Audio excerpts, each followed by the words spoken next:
The drought of Westeros. In the blistering summer of 208 AC, Westeros was burning. Rivers dried, crops failed, and a single stolen stream could start a war. But when a hedge knight swears his sword to the wrong lord, what happens when honor means choosing between loyalty and justice? The sun is merciless. The fields of the reach shimmer with heat, and the earth cracks open like old bone. Dunk, a towering young knight in dented armor, squints at the dead bed of the Chequy Water, the stream that once gave life to Ser Eustace Osgrey's land. Behind him, peasants mutter prayers for rain. Beside him stands a bald boy with a secret egg, his squire, and a prince of the blood Targaryen. The drought has stripped the realm bare, and even honor feels dry in the mouth. Dunk swore to serve Eustace, an aging knight haunted by lost sons and lost causes. But when their neighbour, Lady Rohanne Webber, the Red Widow, dams the water to fill her moat, pride becomes tinder waiting for a spark. Bennis has already drawn blood. The Red Widow's riders are on the march. And Dunk, barely more than a boy himself, is about to discover that being a sworn sword means standing between truth and treason, and that sometimes the greatest danger isn't the sword you face, but the oath you took. Before this is over, Dunk will bleed in a stream turned to dust, a prince will learn what nobles never see, and a widow's kiss may carry more venom than mercy. The fallen house of Osgrey. The Tower of Standfast leans like an old drunk against the dying sun. Its stones are cracked, its banners faded, and the moat below is little more than mud and memory. This is the home of Ser Eustace Osgrey, once proud lord of a flourishing house, now a relic of a past that has withered like the crops around him. When Dunk first rode through the gate, he expected a noble hall. Instead, he found chickens nesting on the steps, a tower barely standing, and a lord who clings to ghosts. Eustace greets him with trembling dignity, silver beard trembling, eyes bright with the desperate pride of a man who refuses to admit he's lost everything. 15 years ago, Eustace fought beneath a different banner, the Black Dragon of Demon Blackfire. It was a war of brothers, of bastards, of pride disguised as honor. Eustace's sons rode with him into the battle of the red grass field, where red leaves fell like blood, and Demon Blackfire was slain by Brynden Rivers, the infamous Blood Raven. The war ended in fire and arrows. Eustace returned home with nothing but ghosts. His sons dead, his wife drowned in grief, his castle reduced to this crumbling tower. Still, when he drinks to his fallen sons, Eustace toasts to the true king. He remembers the glory, not the ruin, the past, not the price. To Dunk, it's confusing. How can honor live in a man who fought against his own king? But a hedge knight doesn't question his lord, not when he's taken coin and oath. Eustace tells Dunk, "A sworn sword's duty is simple. You serve, you fight, you obey." But as the dry wind hisses through the dead fields, Dunk can't shake a question that will haunt him until the end. What if the man you serve is wrong? The Red Widow's web. The drought has turned neighbors into enemies. Downstream, Ser Eustace's fields are dying. Upstream, the water still runs, because Lady Rohanne Webber, the Red Widow of Coldmote, has dammed the Chequy Water to fill her moat and feed her crops. The peasants curse her name in whispers. They say she's a witch who murdered her 4 husbands, that she drinks the blood of lovers and weaves their bones into her banners. Ser Eustace calls her a spider with a woman's face, but Dunk only knows what he's seen: dust, hunger, and the cracked earth of a stream that once ran clear. When one of Eustace's men, the surly Sir Bennis of the Brown Shield, rides to confront Rohanne's peasants, he leaves a man bleeding in the mud. The retaliation is inevitable. Bennis calls it justice. Dunk calls it foolishness, but Ser Eustace calls it war. "Let her see the Chequy lion still has claws," Eustace says, his voice trembling between pride and madness. He orders Dunk and Bennis to gather the small folk, farmers, boys, and old men, clutching pitchforks instead of swords. They march toward Coldmote, a pitiful band under a sun that seems to mock them. Dunk knows what's coming. He's seen real battle, and this isn't it. It's suicide. The hedge knight's oath pulls at him like a chain. He swore to fight for Eustace, but he can see the truth clear as the sky. This isn't honor, it's stubborn pride dressed in old armor. And so, with Egg's urging, Dunk decides to do the one thing that might still save lives. He'll go himself, unarmed and alone, to the castle of the Red Widow. What he doesn't know yet is that stepping into Coldmote will mean walking straight into her web. Parlay at Coldmote.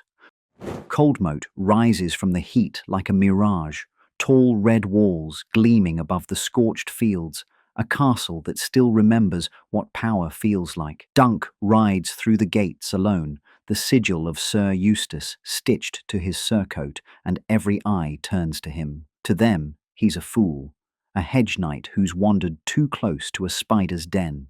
At the gate, a knight bars his path, Sir Lucas Longinch Inchfield, Rohanne Webber's castellan.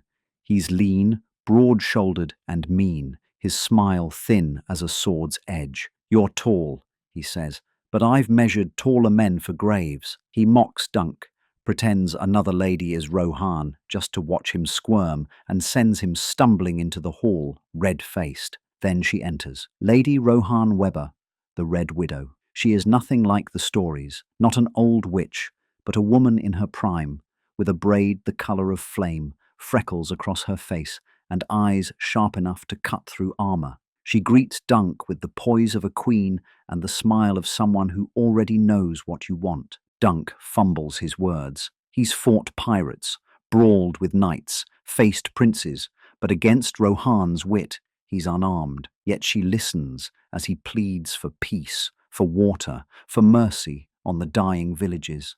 Her answer is polite, measured, and devastating. "The water is mine by law," she says. "The king himself granted it after Ser Eustace raised arms against his crown."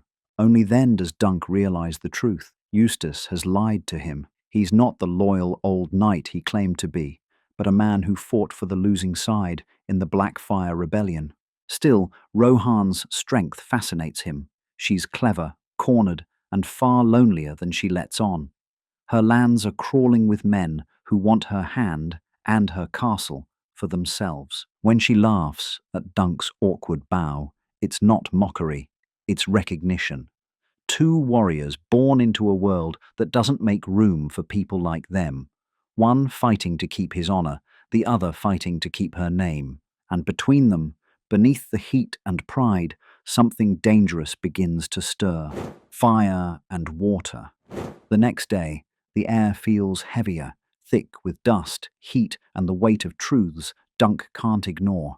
Back at Standfast, Ser Eustace raises his cup to justice, still raving about the Red Widow's treachery. But now Dunk knows better. The dam, the water, even the land itself, all were granted to Rohanne by the king after Eustace's rebellion. Dunk stares at the old knight, realizing the cruel truth. He's fighting for a lie. But oaths don't care about truth. He's a sworn sword, bound to serve, and every path he takes cuts him in two. When Dunk tries to reason with Eustace, the old man's pride flares like wildfire. "You think I'll kneel to her?" he spits. "To a woman who stole my blood and soil?" His eyes are wet, his voice trembling, not with anger, but with grief. His sons are gone. His name is fading. All he has left is his pride, and that's a fight he won't surrender. That night, a red glow blooms on the horizon. Watts Wood is burning. Flames devour the trees, the air turns black with smoke, and Eustace takes it as war.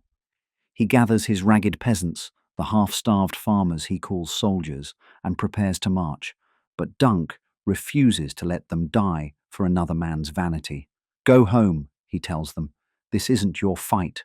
Then he mounts his horse, steels his heart, and rides alone toward Coldmote to end this himself. The Red Widow waits, armored in silk and steel, her face calm and unflinching. At her side stands Sir Longinch, his poleaxe gleaming.